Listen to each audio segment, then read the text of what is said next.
Oh, yeah. Right. Good morning. My name is Dan Albert. I work with the Solana Foundation, and the debate motion for this morning is, are 100 validators sufficiently decentralized to run Solana's L1? I'm joined by Brian Long, co-founder of Triton One, one of the early validators and largest RPC operators on Solana, and everybody's favorite founder, Anatoly, CEO of Solana Labs.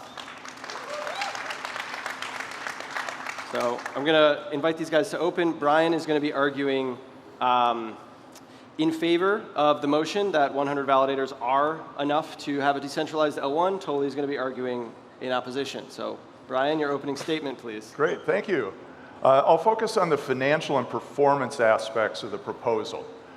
Future of Solana with 100 validators is inevitable, and we should embrace it.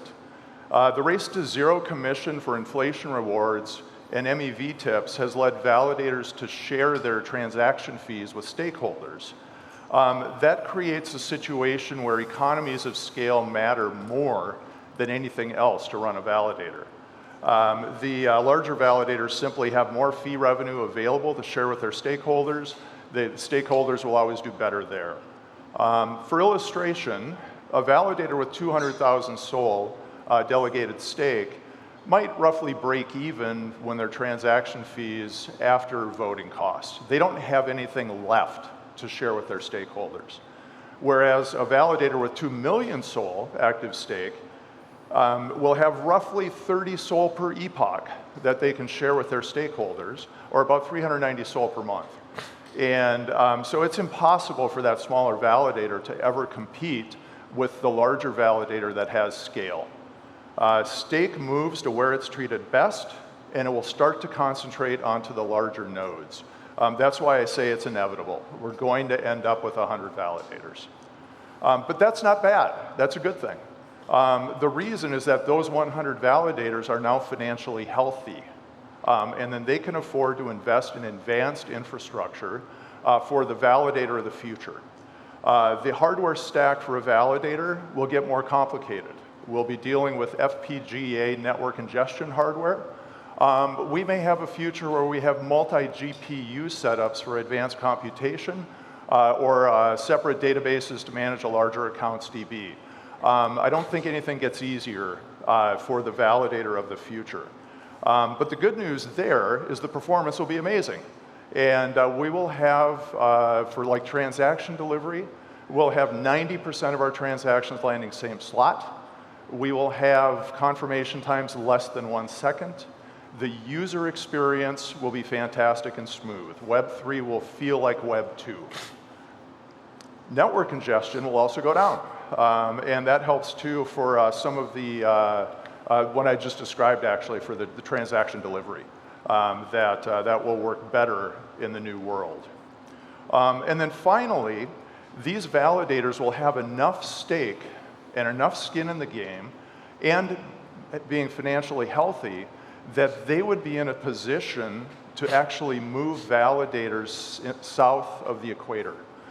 So we're lacking validators in the southern hemisphere, and a validator in a multi-proposer world may decide that it's actually a great idea to put validators in Brazil or Argentina to be able to service the Latin American community. So in summary, we're building the world's fastest globally distributed state machine. We need financially healthy validators with the sophistication to run complex hardware in professional data centers. We can do this. Thank you, Brian.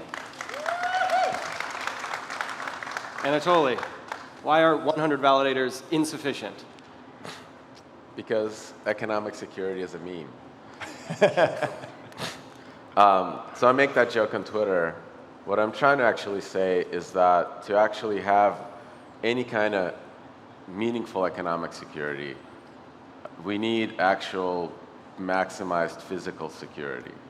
Like the actual boxes and the links and how all of these things connect around the world have to be secure to such an extent that these other information systems that are effectively virtual can give us guarantees that we rely on. And I want you guys to try to remember your a bit of computer science, or if you're comp sci networking classes. So there's this thing called cap theorem, and it is a trade-off of maintaining consistency and availability in the presence of partitions. So if you have a partition, you have to pick one, either consistency or availability. And kind of the other side to that coin is if we can avoid partitions, if partitions are impossible, that system can maintain both consistency and availability. And from an outsider perspective, from a person, from a user, a system without partitions is indistinguishable from one that is the most decentralized, with maximum decentralization. Whatever you may imagine decentralization means to you, if there's no partitions, the thing that you're dealing with, you cannot test it and show that it's not decentralized. That's really, really important, because in the modern internet, it's not magic. It's made by people, people like Brian, but it's actual people you can go talk to, and they live in places, and they maintain these physical systems that run the internet. It is literally wires, fiber optic cables, switches, things that need power, and stuff like that. And there is an expectation of service from these things.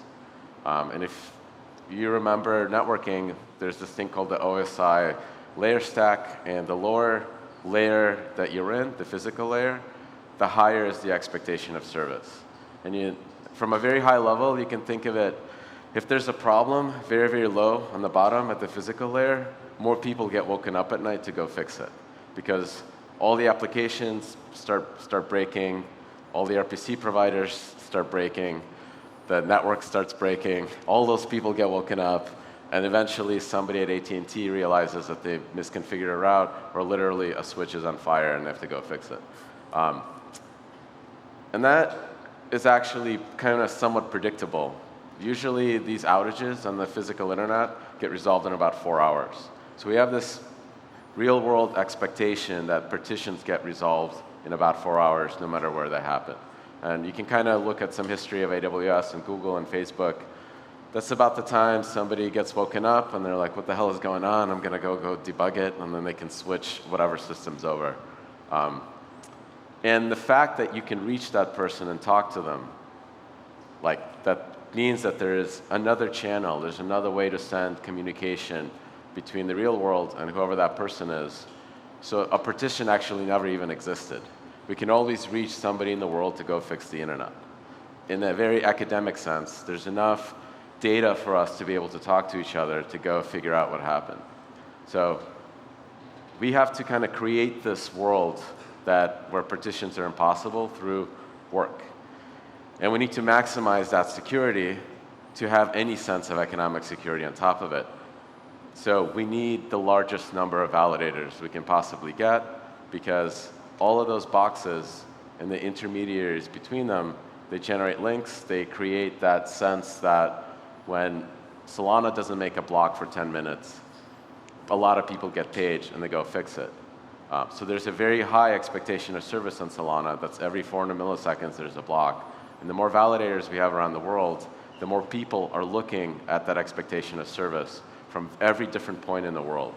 That means they're connected through internet service providers that are in the US, in England, in Ireland, in France, in Argentina, or whatever.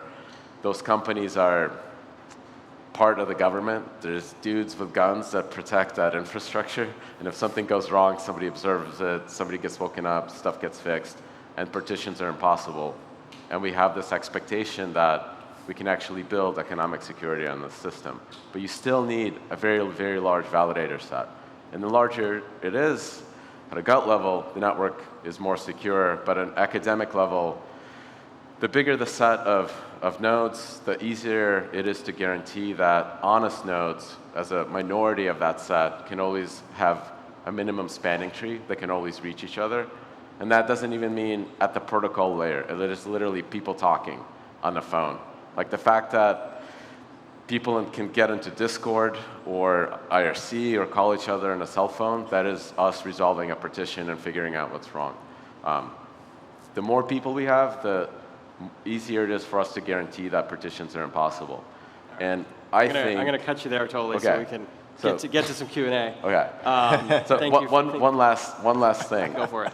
I think as crypto matures and gets bigger and bigger, just the sheer fact of it creating value for the world will onboard all the businesses, all the merchants, all the banks, and there's people that work there, and they're all going to connect these things, and they will pay for the expensive hardware because it is now part of their business. It's not a cost for the vote fees. It is just simply like infrastructure costs at AWS. And the network will grow and become very large and physically secure if it has product market fit and people use it. Great, thank you. Sure.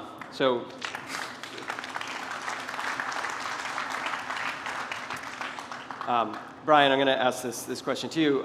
You mentioned around the economics of, you claimed that 100 validator set is inevitable and therefore should be embraced. Totally made the argument that maybe economic security is a meme, we can argue about that, but physical security and distribution is paramount. How can we, how would you argue or defend that the network is, I'll say, sufficiently physically decentralized, right? The motion is, a decentralized L1 if the requirements to run a validator, are so high that the stake has amassed. A common criticism we've heard of Solana for years is around the economics of operating a validator. How do you feel that those economics do or do not contribute to Solana's centralization or decentralization? Sure. Yeah. Actually, the largest expense for mic's back? Okay. Largest expense for a validator is actually the voting cost, and it far exceeds the cost of hardware right now. Anyway, not in the future, but right now. And so it's important to understand that running with low stake, lots of thousands of nodes with really low stake, they still can't cover their monthly operating cost, which might be between 20 and 30 sold just for the voting cost. That's how I'm kind of looking at that, is saying, it's not just the cost of the hardware, because that's actually one of the lower cost items. It's the economics of running the validator and the high cost of voting. So. Totally, and we've talked about this, the cost of voting, the economic barrier. How do you see, pushing a large number of validators forward into the future, given the economics? So we're kind of screwed because as you lower the financial barrier to entry, you lower it for everybody, including dishonest participants. So in that imaginary world where you have very large number of validators, if an attacker can arbitrarily create a very large number of validators themselves, they can prevent that minimum spanning tree from happening at the protocol layer. And that would create a partition, and when you have partitions, you can't guarantee consistency or availability, and that basically means double spend attacks are possible. And no global financial institution is going to use these networks if double spend attacks are happening. Not if they're possible or not, but whether they're happening. Because from a service provider's perspective, that becomes a very, very annoying outage. Even if Circle doesn't lose money, they get into a state where they have to go potentially fork the chain to redeem a whole bunch of money in their own state, and the rest of the chain, in view of what a dollar is, becomes completely screwed up. And that's a bad outcome for the ecosystem as a whole. So we have to have some economic incentives or barriers for nodes to enter, simply because we can't allow attackers to create infinite number of validators, because that would create partitions. So here's me arguing why 100 nodes is enough. Is simply me, a Circle, or a financial operator that has a lot at stake at the network. I don't even want to trust the network or its network topology. Instead, what I want to do is trust my own infrastructure. And I could run my own 100 nodes anonymously around the world that create the same statistically consistent view of the network, that if an attacker tried to double spend and create a partition, my nodes at least are very likely to detect both partitions and tell me, Circle, that something is wrong and I should halt deposits and withdrawals and figure it out later. So this is an argument for institutions that they should run their own infrastructure. They do anyways. Right. And the amount of nodes that they run scales with the amount of risk that they're taking.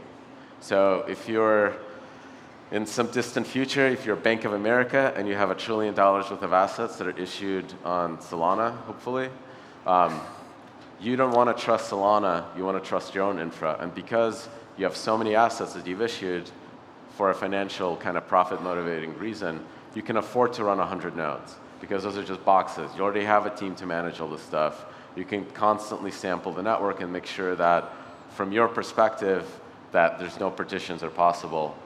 And that actually is very, very hard to break. Yeah. One thing I want to clarify here, and Brian, I think you might have some thoughts, is when we're talking about staked nodes, right, in this 100 validators, right, these are staked nodes, these are block producing nodes, right? They're writing to the blockchain. Yep.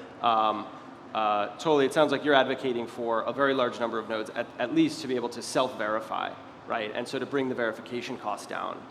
And so, what we're seeing now are with projects like Mithril and other verifying light nodes, these are not block producers, they're not staked, but they are allowing for greater independent verification. So I'm going to take this opportunity and Here it comes. Lean into it, Dan. Lean into it. Come on. And Brian, I'm going to ask you to, if you could, why would you argue that 100 validators, particularly staked block-producing validators, is not sufficient for Solana to remain decentralized? Yeah, so I'll flip positions here, and the idea of better performance sounds fantastic, right? Unicorns and rainbows. We're going to have really fast transaction times, smooth experiences, global coverage. Gotta love it. That's fantastic until something breaks. And the truth of the matter is that a smaller validator set leaves the network fragile and subject to breaking. I'll try to give some examples though, but not in a CSI context. I don't have a CSI degree, so I'll just try to explain it a different way. But if we think about 100 really wealthy validators with a lot of stake on them, those become really ripe targets for bad actors, whether it's state actors, hackers, the bribery, corruption of some sort. It's easier to go after 100 nodes instead of 1,000, and especially 1,000 that are actually smaller targets because they don't have as much stake. So that's one way that a larger network could be more robust and more reliable than a smaller validator set. Regulatory risk is very similar, that we need validators in as many jurisdictions as we can around the world. And just in case that there is trouble with any government in any part of the world that they could flip overnight, and that we would want to know that we have very broad coverage of our validator set. I'll turn it over. Thank you. Yeah. If you have any thoughts, how much harder is it to, partition 1,000 validators versus 100 in defense of 100 validators being enough? So it's very hard to even get AT&T to create a partition as a normal person, as somebody that's not part of a 3-letter agency or working at AT&T. It's human normal security and activity is actually pretty good and people are honest, and it's hard to go do that. And when you have a network like Tendermint with 100 nodes, typically you're up to 160 that are geographically distributed, you're talking about partitioning 10, 20 AT&T level organizations. It's extremely hard. It is something that I expect NATO would have trouble coordinating because the amount of bureaucracy that needs to all agree to go do it at the same time. So there is a very practical diminishing returns as the validator set increases, and we'll probably never see a 100 validator network running Tendermint or any other consensus mechanism actually have a double spend attack. We've never seen one out of all the 1,000 instances. It's very, very unlikely that we'll ever see one ever. So under this argument, in the few seconds we have remaining, if 100 is sufficient by these standards, how low can we go? What is the minimum number that still qualifies this safety? Yeah, that's a good question. EOS says 20, and they've never had a double spend attack. So and if 100 is not enough, how high should we go? Yes, somewhere bigger than a bread box, smaller than a VW bus. And I would argue that to get global coverage, we'll need at least 500, maybe somewhere between 500 and 1,500. That's a top of the head answer. So. Perfect. Thank you both very much. Thanks everyone for your time. Thank you.